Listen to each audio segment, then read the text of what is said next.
Hello beautiful people, welcome back to my channel. আশা করি সবাই ভালো আছো আর সুস্থ আছো। কিছুদিন আগে আমার বন্ধুদের সাথে কথা বলছিলাম, তো তাদের একটা সমস্যা আমি দেখছিলাম যে বেশ কিছু বন্ধুদের বাচ্চারা কোনো মতেই সবজি খেতে চায় না। চাউমিনের সাথে সবজি দিচ্ছে, গাজর ক্যাপসিকাম সেগুলোকে বেছে বেছে ফেলে দিয়ে শুধু চাউমিনটা তুলে খেয়ে নিচ্ছে।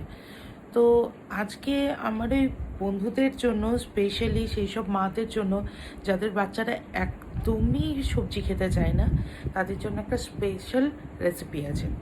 একটু বলে নিই রেসিপিটা সম্বন্ধে, কারণ রেসিপিটা অ্যাকচুয়ালি ইন্ডিয়ান নয়, রেসিপিটা হচ্ছে মেক্সিকান। তো এটা অনেকটা আমি ইন্ডো মেক্সিকান রেসিপি বানিয়েছি। মানে মেক্সিকানের কিছু জিনিস আর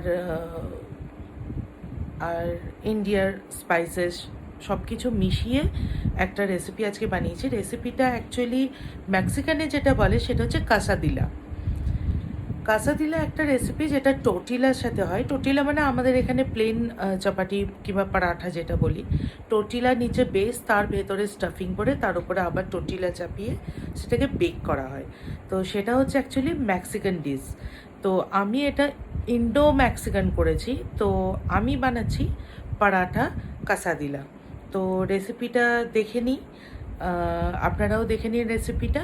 পরে আবার ফিরে আসছি, এই নিয়ে একটু কথা বলবো।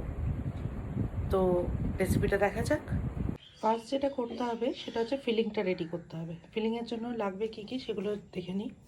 আমি এখানে বাঁধাকপি নিয়েছি, গাজর নিয়েছি, বিনস নিয়েছি, ক্যাপসিকাম নিয়েছি, আর এটা বয়েলড সুইট কর্ন আছে, আর অনিয়ন নিয়েছি, পেঁয়াজ কুচোনো, আদা কুচোনো, রসুন কুচোনো, লঙ্কা কুচোনো, আর এখানে অরিগানো আছে,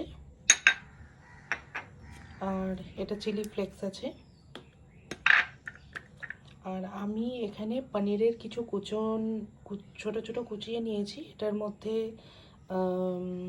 আছে চাট মশলা আর লঙ্কার গুঁড়ো হালকা, আর অরিগ্যানো দিয়ে এটা মিক্সড করে রেখেছি একটু নুন দিয়ে। আর গোলমরিচের গুঁড়ো লাগবে, আর স্ম্যাশ করা একটু আলু, ধনেপাতা কুচোনো, নুন আর চিজ। আমি মোজারেলা নিয়েছি, আপনারা যা খুশি ইচ্ছা নিতে পারেন, প্রসেস চিজও নিতে পারেন। আর অল্প একটু বাটার লাগবে। আমি এটার মধ্যে একটু তেল আর একটু বাটার দিয়েছি, খুব অল্প সামান্য। ফার্স্ট আমি এটার মধ্যে দেব আদা, রসুন আর লঙ্কা কুচোনো।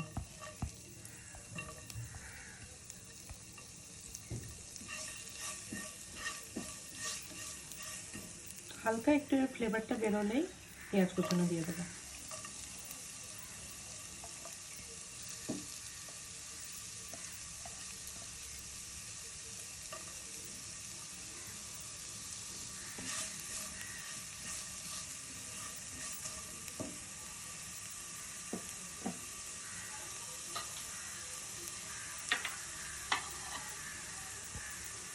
এরপর সমস্ত সবজিগুলো, ফার্স্টে গাজর,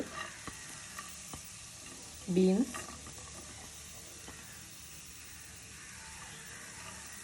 বাঁধাকপি, ক্যাপসিকামটা একটু লাস্টে দেবো। এগুলো হালকা একটু ভাজা হয়ে যাওয়ার পরে, কারণ ক্যাপসিকাম বেশিক্ষণ ভাজলে ওটা গলে যায়। এটা একটু হালকা কিছুক্ষণ ভাজবো। আর এটার সাথে আমি দেব একটু গোলমরিচ আর নুন, অল্প একটু সল্ট দিলাম। মনে রাখবেন এর যেন ক্রাঞ্চি ভাবটা সবজির যেন না যায়, খুব বেশি ভাজার কোনো দরকার নেই।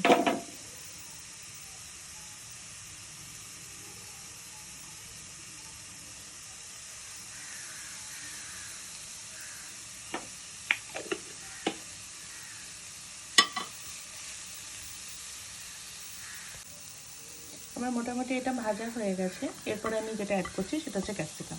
ক্যাপসিকাম দেওয়ার পরে অল্প একটু চাট মশলা দেবো। এটাতে আমি অল্প একটু চাট মশলা অ্যাড করছি,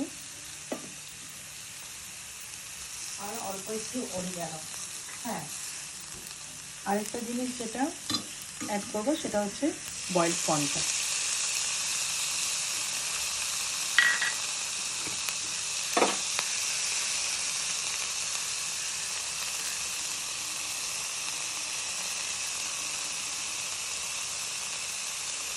এই ডিশটার নাম আগেই বলেছি, পরাঠা কাসাদিলা। কাসাদিলা রেসিপিটা জেনারেলি মেক্সিকান।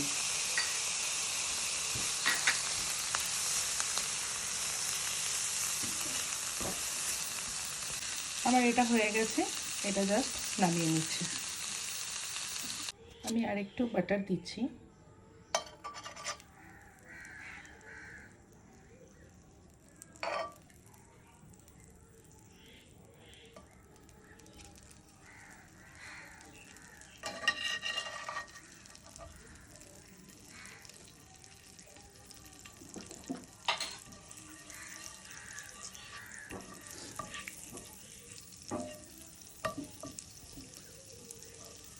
এর মধ্যে আমি পনিরটা জাস্ট একটু সটে করে নেব হালকা, আর আঁচটা একটু হাই রেখে করব।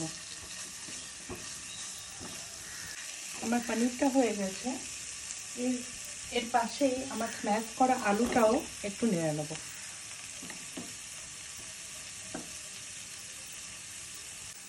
আলু ম্যাশ করা, সেদ্ধ বয়েলড আলু যে ম্যাশ করা, সেটাতে একটু নুন দিলাম,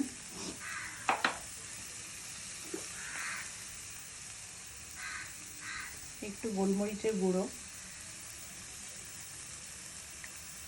আর অল্প একটু চাট মশলা দেবো।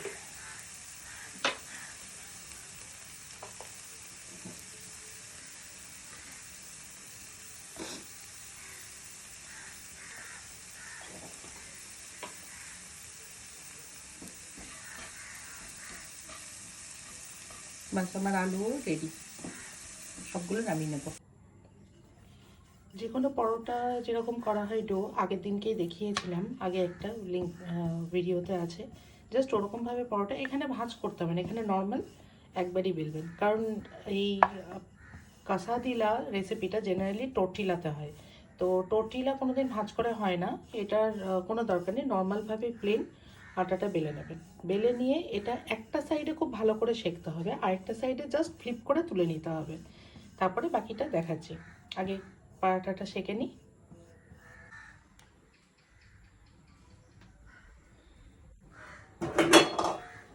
জাস্ট এরকম একটা সাইডটা, নিচের দিকটা যেটা দিলাম সেটা ভালো করে সেঁকতে হবে, আর এই ওপর সাইডটা খুব হালকা সেঁকতে হবে।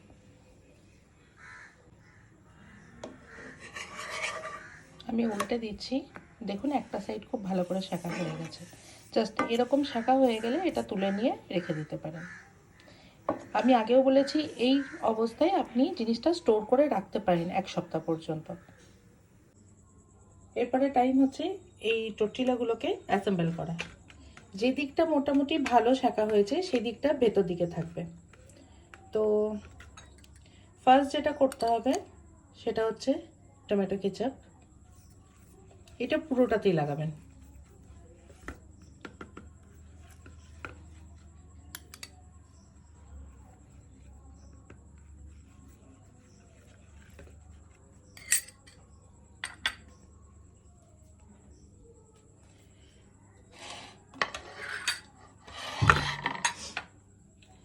তারপরে ঠিক এর হাফ পোর্শন দিতে হবে যে ফিলিংটা করেছি সেটা।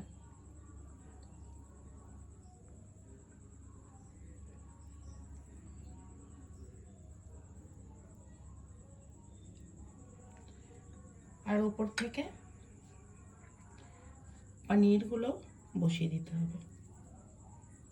এটা আমি টোটালি ভেজ করছি, চাইলে আপনারা ননভেজও করতে পারেন। মানে ননভেজ করলে পনিরের জায়গায় আপনি চিকেন কিংবা ডিম সেদ্ধ, এগ, বয়েলড এগ, ওগুলোকে কেটে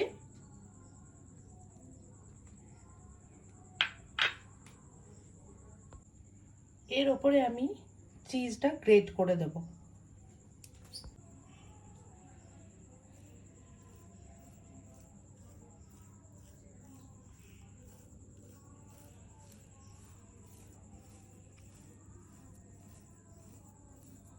এর ওপরে সিজনিং আমার ইয়েটা দেওয়া হয়ে গেছে। সিজনিংয়ের জন্য আমি একটু অরিগ্যানো,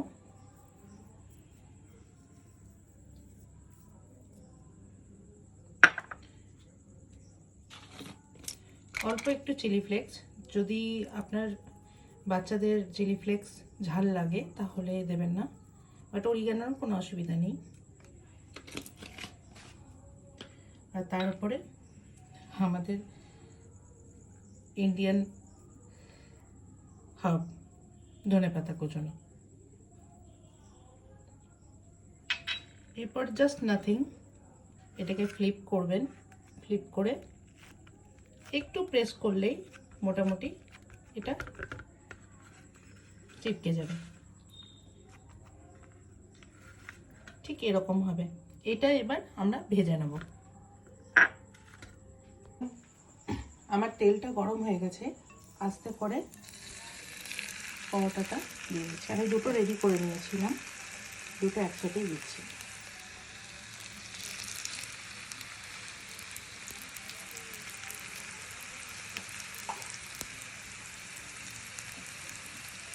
লো হিটে আস্তে আস্তে হতে হবে। একটা সাইড হয়ে গেলে তারপরে ফ্লিপ করবো।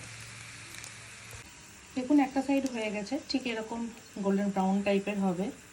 আর এটাকেও আমি ফ্লিপ করছি।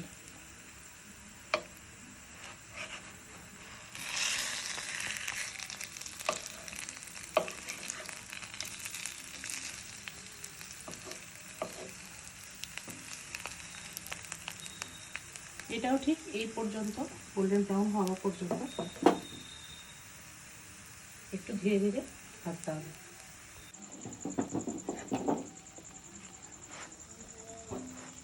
আমার পরাঠা কাঁচা দিয়ে দিলা রেডি হয়ে গেছে। এটা আমি প্লেটে সার্ভ করে দেখাচ্ছি। আমার ভেজ কাঁচা দিলা রেডি। আমি একটা কাটছি, কেটে দেখাচ্ছি। এই যে